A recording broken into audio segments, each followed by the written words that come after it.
Hi friends, good morning. Welcome to my channel RRS kitchen and vlogs. ఈరోజు మన కిచెన్లో tomato రైస్ని ఏ విధంగా సింపుల్గా 5 మినిట్స్లో ఎలా తయారు చేసుకోవాలో చూపించబోతున్నాను. వీడియోలోకి వెళ్ళి చూసేయండి. దానికి కావాల్సిన ఇంగ్రీడియంట్స్: టొమాటోలు ఈ విధంగా సన్నగా కట్ చేసుకోవాలి.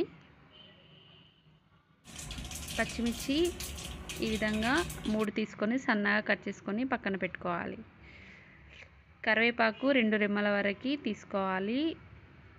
ఒక ఉల్లిపాయని సన్నగా పొడుగా కట్ చేసుకోవాలి. కొత్తిమీర కడిగి కట్ చేసుకొని పక్కన పెట్టుకోండి. కాజుని 3-4 వరకు తీసుకోవాలి. రైస్ని కొద్దిగా ఆయిల్, కొద్దిగా సాల్ట్ వేసుకొని ఉడికించుకోవాలి. ఇలా ఉడికించుకున్న రైస్ని ఒక ప్లేట్లోకి 2 కప్పుల వరకు తీసుకోవాలి. ఇలా పొడి పొడిగా చేసుకొని పక్కన పెట్టుకోండి. స్టవ్ ఆన్ చేసి ప్యాన్ పెట్టుకోండి. అందులో 3 టేబుల్ స్పూన్ వరకు ఆయిల్ వేసుకోవాలి. ఇలా ఆయిల్ అనేది బాగా హీట్ ఎక్కిన తర్వాత అందులో 1 టేబుల్ స్పూన్ వరకు ఆవాలని వేసుకోవాలి. 1/2 టేబుల్ స్పూన్ వరకు జీలకర్రని వేసుకోవాలి. ఆవాలు జీలకర్రని వేగనివ్వాలి. ఆవాలు జీలకర్ర వేగిన తర్వాత పచ్చిమిర్చి ముక్కల్ని వేసుకోవాలి.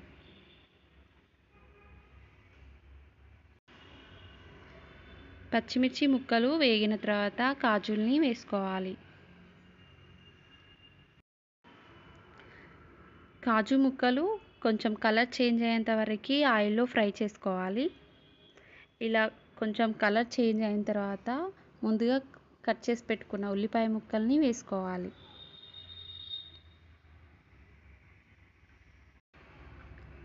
ఆయిల్లో ఉల్లిపాయ ముక్కలు బాగా ఫ్రై అయ్యే విధంగా వేయించుకోవాలి. ఈ విధంగా కలర్ చేంజ్ అయిన తర్వాత కరివేపాకు రెమ్మల్ని వేసుకోవాలి.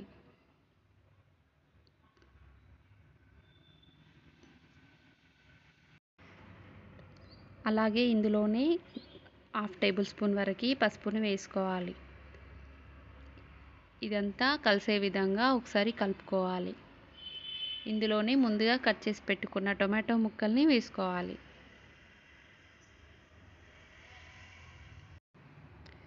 ఈ టొమాటో ముక్కలు వేసుకున్న తర్వాత ఒకసారి కలుపుకోవాలి. ఇలా కలుపుకున్న తర్వాత మంటని మీడియం ఫ్లేమ్లో పెట్టుకొని 2 మినిట్స్ వరకు ఉడికించుకోవాలి. అలాగే ఇందులో టేస్ట్కి సరిపడేంత సాల్ట్ని వేసుకోవాలి. నేనైతే 1 టేబుల్ స్పూన్ వరకు సాల్ట్ని వేసుకున్నాను. దీనిపైన మూత పెట్టి ఉడికించుకోవాలి. 2 మినిట్స్ వరకు ఉడికించుకోవాలి. 2 మినిట్స్ తర్వాత మూత తీసి ఒకసారి కలుపుకోవాలి.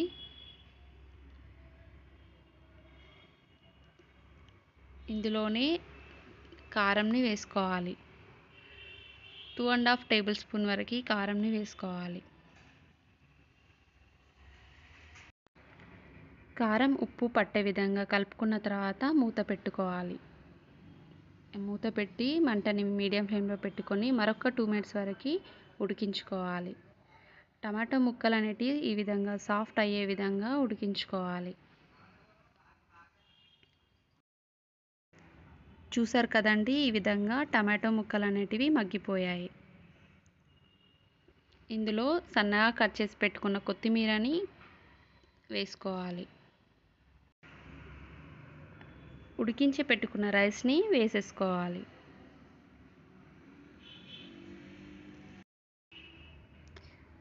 రైస్ మొత్తం వేసేసుకున్న తర్వాత ఇదంతా కలిసే విధంగా ఒకసారి కలుపుకోవాలి. టమాటో అనేది పూర్తిగా రైస్కి పట్టే విధంగా మిక్స్ చేసుకోవాలి. అంతే అండి, సింపుల్గా తయారు చేసుకోవచ్చు. ఇది పిల్లలకి లంచ్ బాక్స్లోకి చాలా అంటే చాలా బాగుంటుంది. చాలా ఇష్టంగా తింటారు కూడా. టమాటో రైస్ మీకు కూడా నచ్చింది కదా? ఈ వీడియో చూసి మీ ఇంట్లో ఒకసారి ట్రై చేసి చూడండి. మీకు ఎలా కుదిరిందో నాకు కామెంట్లో తెలియజేయండి. మీ ఫ్రెండ్స్కి, మీ రిలేటివ్స్కి షేర్ చేయండి.